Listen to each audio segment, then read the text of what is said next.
Agua para la vida y por la vida. 16ª jornada de la investigación. 1 al 6 de octubre de 2012.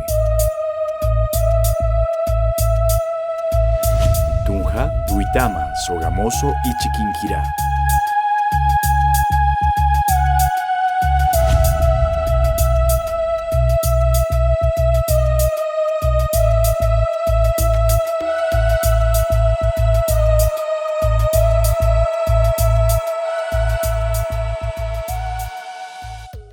Buenos días a todos. Primero, pues agradecerle a la universidad y a los grupos de semilleros por la invitación. En concordancia con lo que han planteado los compañeros con antelación, aquí vamos a presentar una experiencia en torno a la caracterización y la sistematización de un proceso que duró aproximadamente más de una década para la declaratoria de una reserva forestal en la ciudad de Bogotá. Esta declaratoria, pues por supuesto, tuvo varias aristas, muchísimas, fue un efecto bastante complejo porque no solamente en el transcurso de la declaratoria se vio que no era un problema exclusivamente técnico y jurídico, sino que fundamentalmente era un problema político. Ya más adelante en el transcurso de la investigación lo vamos a desarrollar. Siguiente, por favor. Bueno, lo primero que tenemos que establecer es, y en esto sí queremos ser reiterativos y insistentes, y es que el modelo en el que nos encontramos, el proceso civilizatorio en el que nos encontramos, tiene dos grandes elementos. Una de esas manifestaciones es la crisis ecológica, la cual por supuesto se manifiesta en el deterioro de los recursos naturales y la incapacidad ya de la tierra y de la naturaleza de soportar un gramo más de basura. Y eso está relacionado con otro elemento que es la crisis social. Esa crisis social, por supuesto, manifestada en el desempleo, la hambruna, el aumento de la pobreza, la reaparición de enfermedades que desde el siglo XVIII no se encontraban y, por supuesto, la baja en la calidad de vida. Eso se trasluce en que tiene un elemento en común y es el modelo económico al cual el planeta está abocado. Por supuesto, estamos hablando del capitalismo y su máxima manifestación, que es el neoliberalismo. Es decir, ese modelo fracasó. Aquí lo que queremos decir es ese escenario. Hay que construir un nuevo modelo diferente al neoliberalismo y al capitalismo.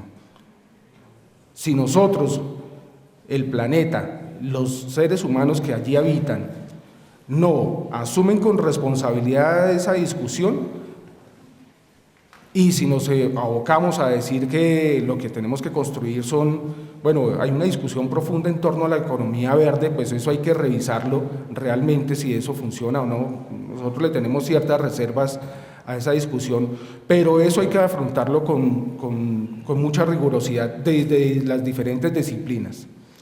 Siguiente, por favor. Bien, ya para entrar en materia, vamos a hacer inicialmente, va a ser en cuatro contextos la experiencia. Uno, el contexto territorial de la reserva. Esta reserva, vamos a hacer inicialmente un recuento histórico rápidamente.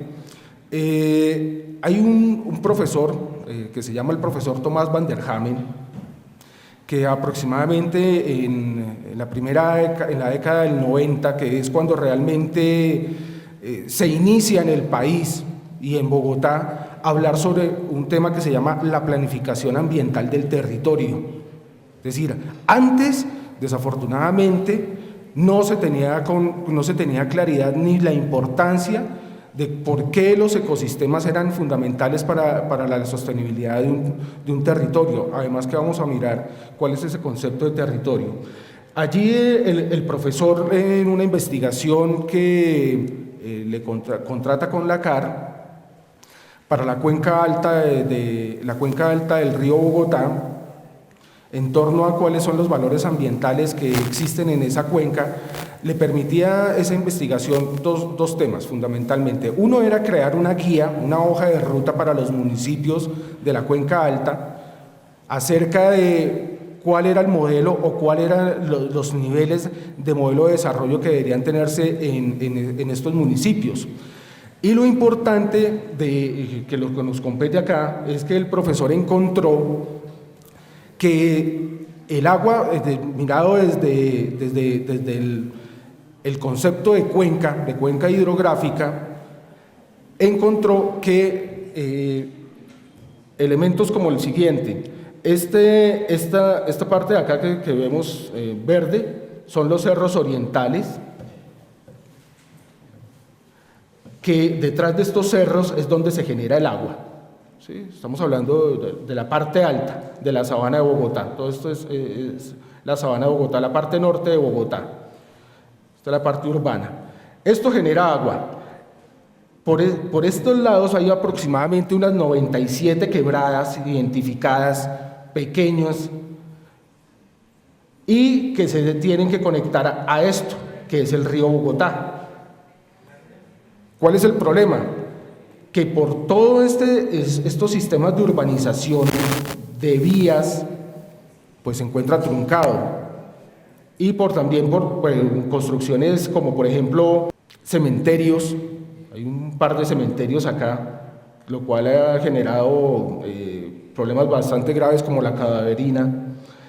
Entonces el profesor vio que era necesario nuevamente conectar estos cerros orientales con el río Bogotá por medio del agua. Y él propuso que para esa conexión se creara esto que vemos acá en rojito, una reserva.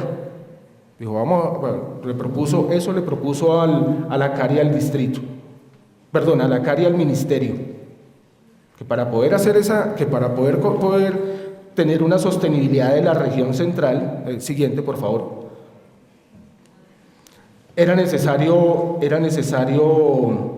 estos son más o menos los componentes en azul, lo que tenemos, ya lo vamos a mirar. ¿Por qué era necesario esa conexión? Primero, pues porque el agua, como el suelo, el conflicto que nosotros veíamos allí, el conflicto ambiental que veíamos, eran dos elementos, el agua y el suelo. Pero aquí nos vamos a concentrar fundamentalmente en el agua. Pero personalmente para mí el conflicto es más por el suelo que por el tema del agua. Pero estas rutas, ¿para qué sirve el agua? ¿Sí? Entonces sirven como un sistema de circulación, migración, de crecimiento y autorregeneración del sistema. ¿Por qué el agua? Porque, siguiente. Porque lo que vemos es que el agua como tal es la que tiene la sostenibilidad de una ciudad. Es decir, si nosotros no garantizamos los recursos naturales de una población, pues esa población desaparece. Eso es una cosa de perogrullo, eso es fundamental. ¿Qué tiene la reserva? ¿Por qué el profesor Van der Hamen propone esa reserva? Esto se dañó.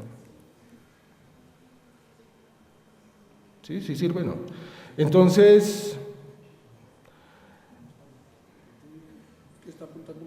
ya le estoy dando ese en el ojo aquí al señor. Entonces, el profesor propone esa reserva porque en su entorno hay varios ecosistemas. Entre esos, los más representativos es pues, los cerros orientales, estos de acá. Existe una quebradita acá que es bastante grande, que es la quebrada de Torca, el humedal de Torca, el humedal de Guaymaral, que está fragmentado por una autopista, la autopista del norte, la que nos trajo acá a Tunja.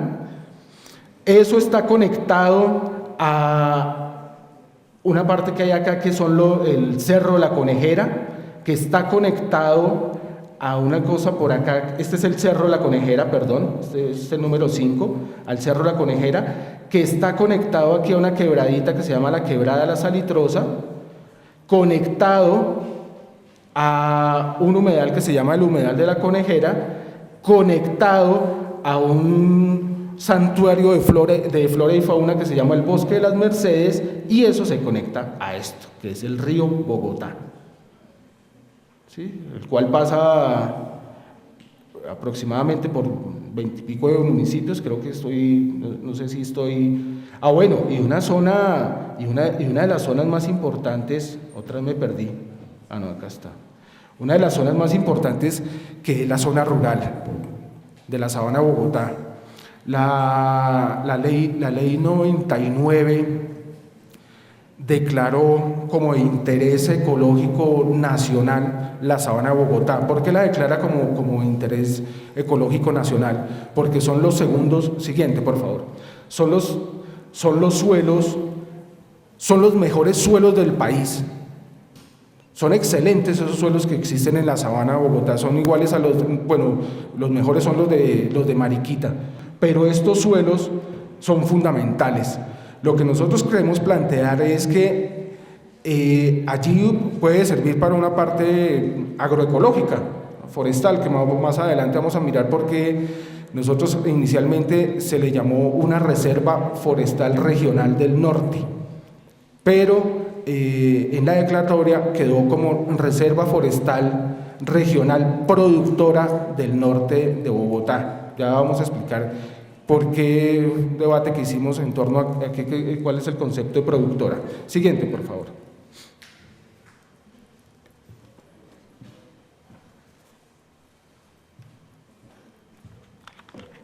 Bien, como les decía, ¿qué es un territorio? Porque es que aquí es importante plantear lo siguiente. Resulta que el gran debate que nosotros estamos planteando hace más de 20 años es en torno a esos límites del crecimiento, a ese modelo y esa visión de ciudad. ¿Por qué? Hasta la década del 90 también es que se crea el primer plan de ordenamiento territorial para Bogotá. Imagínense, una ciudad de casi más de 8 millones de habitantes, y se hace un plan de ordenamiento territorial. Pero ese plan de ordenamiento territorial tenía una visión de ciudad. Esa visión de ciudad llegaba y decía que debería ser de competitividad, competitividad y se me fue el otro término y de productividad. ¿Eso qué significa? Que cualquier acción que se tomara administrativamente tenía que tener esos componentes, productiva y competitiva. Pues tanto así que, por ejemplo, en los temas de educación se llegó a un elemento de privatización de la educación por medio de la configuración de las concesiones y de los convenios con colegios privados, y entrega de la educación pública a grandes concesionarios como Cafán, Colsubsidio, etcétera. Exactamente la misma lógica se manejaba en los otros elementos de productividad y competitividad. Afortunadamente este año nosotros vamos a una nueva revisión de ese plan de ordenamiento territorial, en donde esperamos que en la discusión colocar dos elementos por encima de esos dos conceptos. Esos dos elementos que vamos a colocar, o que vamos a tratar de colocar en esa visión de esa nueva ciudad, va a ser el tema ambiental y el tema social.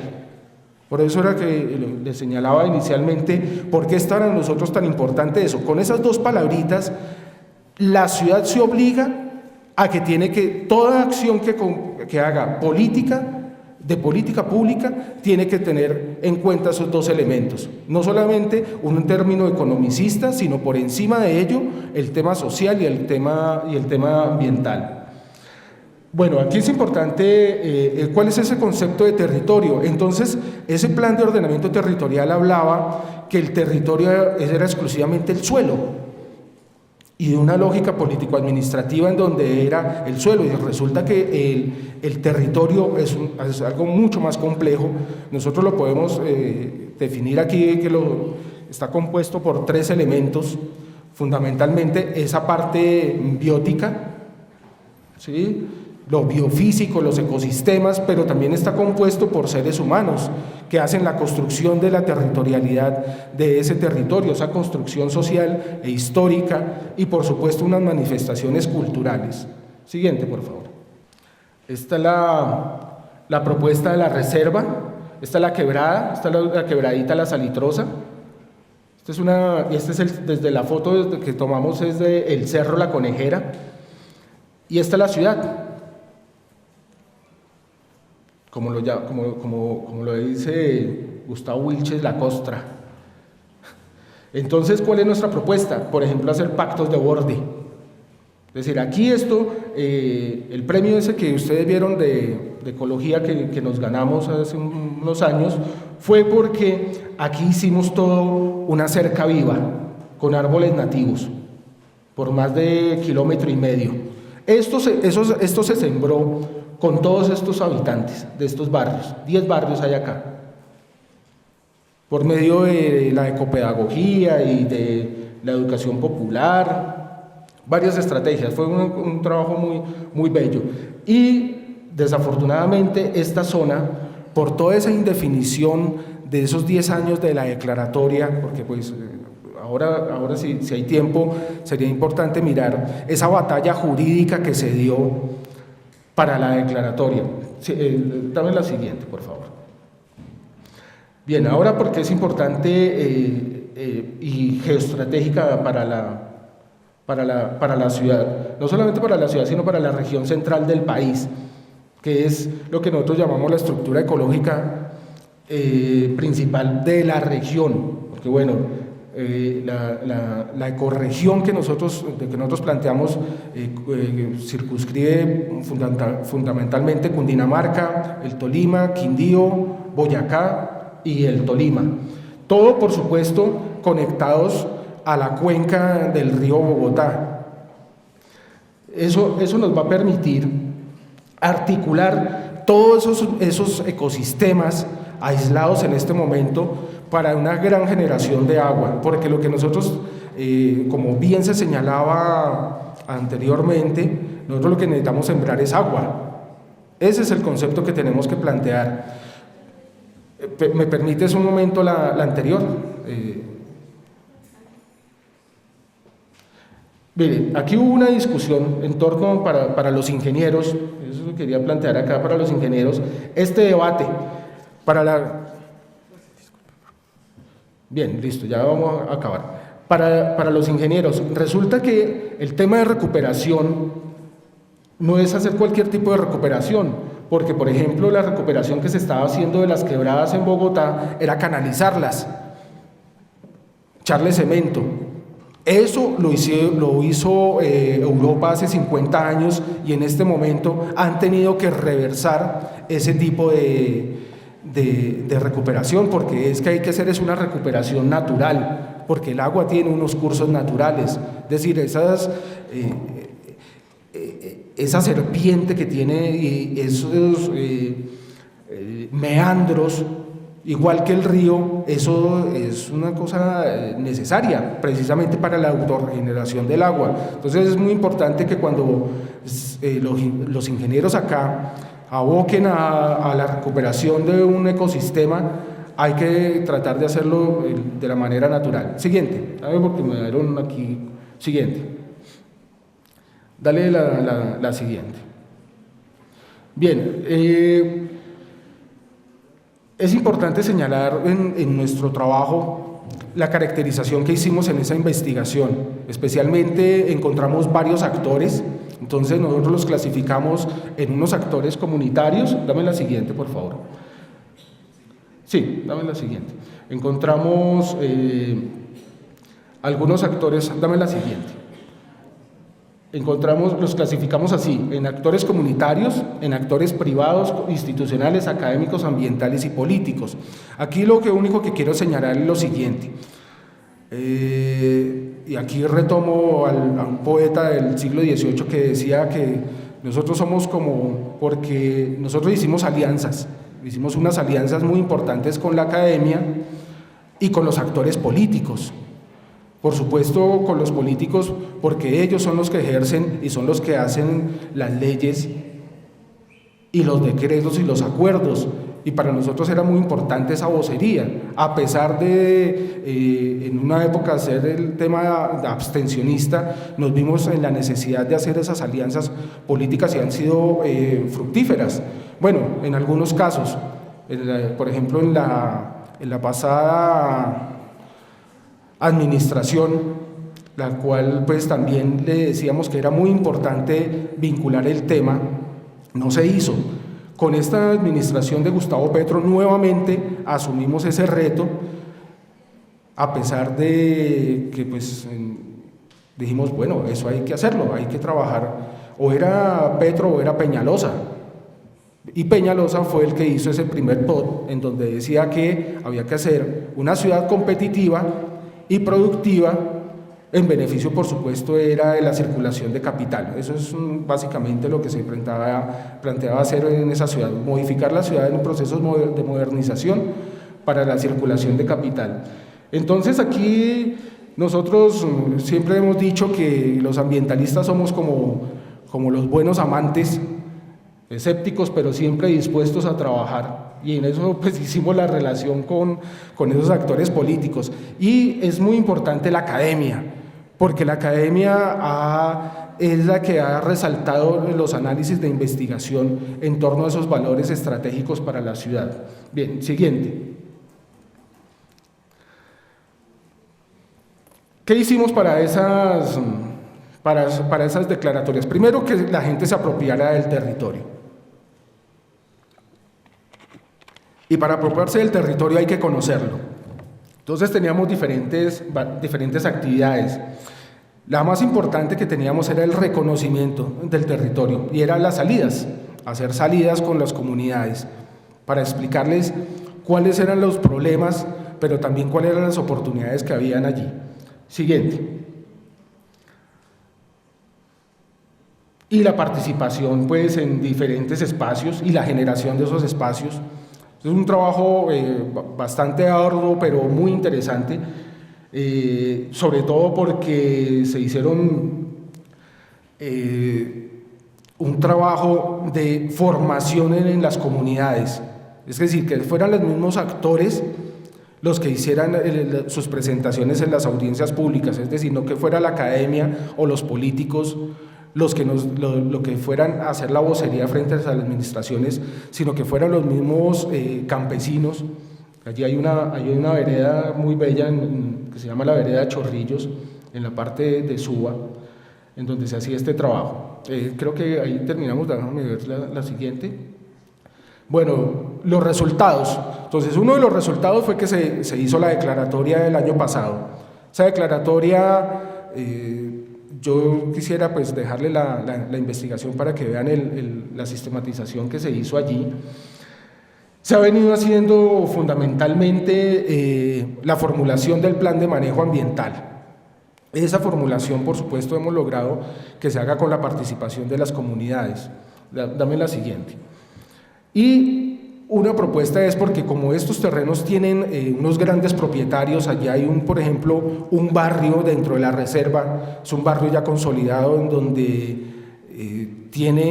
son casas aproximadamente entre 2.000, 3.000 millones de pesos, fundamentalmente puede tener una casa de esas, pero es un barrio que no tiene acueducto. ¿Sí? Entonces eso es bien paradójico. Entonces nosotros sí tenemos, porque ellos, los grandes propietarios que tienen esos lotes de engorde, bueno, ¿y nosotros qué vamos a hacer? ¿Sí? Listo, declararon la reserva, pero ¿cuál es la propuesta? Y ahí es donde nosotros tenemos que también hacer la alternativa. Entonces nosotros lo que les proponemos es que sí puede tener algún medio de rentabilidad de esos terrenos, por supuesto, porque tiene otros valores diferentes. Por ejemplo, en la ciudad de Nueva York, el Parque Central es un parque privado. Es decir, esos dueños que están ahí y cobran la entrada. Pero eso es... Por supuesto, nosotros nos opusimos a que cuando se hizo la propuesta de que la reserva la compraran 300.000 personas, 300.000 bogotanos, nosotros dijimos no, eso tiene que ser, es un bien público, eso es fundamental. Entonces nosotros creemos que la reserva puede servir, por eso es que es productora. Es decir, no es productora en términos de rentabilidad, sino tiene que ser productora es para la investigación, tiene que ser productora es para la recreación pasiva, tiene que ser productora pero en educación ambiental y tiene que ser productora en términos de la circulación del agua y en un concepto fundamental que es el programa de basura cero, estamos jalonando también en el plan de desarrollo, es todo el tema de una planta de tratamiento. Siguiente. Bueno, ahí está lo de los pactos de borde, las mesas de concertación, dame la siguiente. Y por supuesto, este es un tema importantísimo, que logramos también que la reserva, porque eso hay que ponerle plata, quedara incluido en el plan de desarrollo de la Bogotá humana de esta actual administración. Eso sí, pues se lo agradecemos aquí al concejal, eso fue fundamental que los recursos que quedaran para la reserva, porque eso es fundamental, porque eso hay que ponerle dinero. Siguiente, porque hay que comprar predios. Bueno, listo, muchas gracias. Agua para la vida y por la vida. 16ª jornada de la investigación. 1 al 6 de octubre de 2012. Tunja, Duitama, Sogamoso y Chiquinquirá.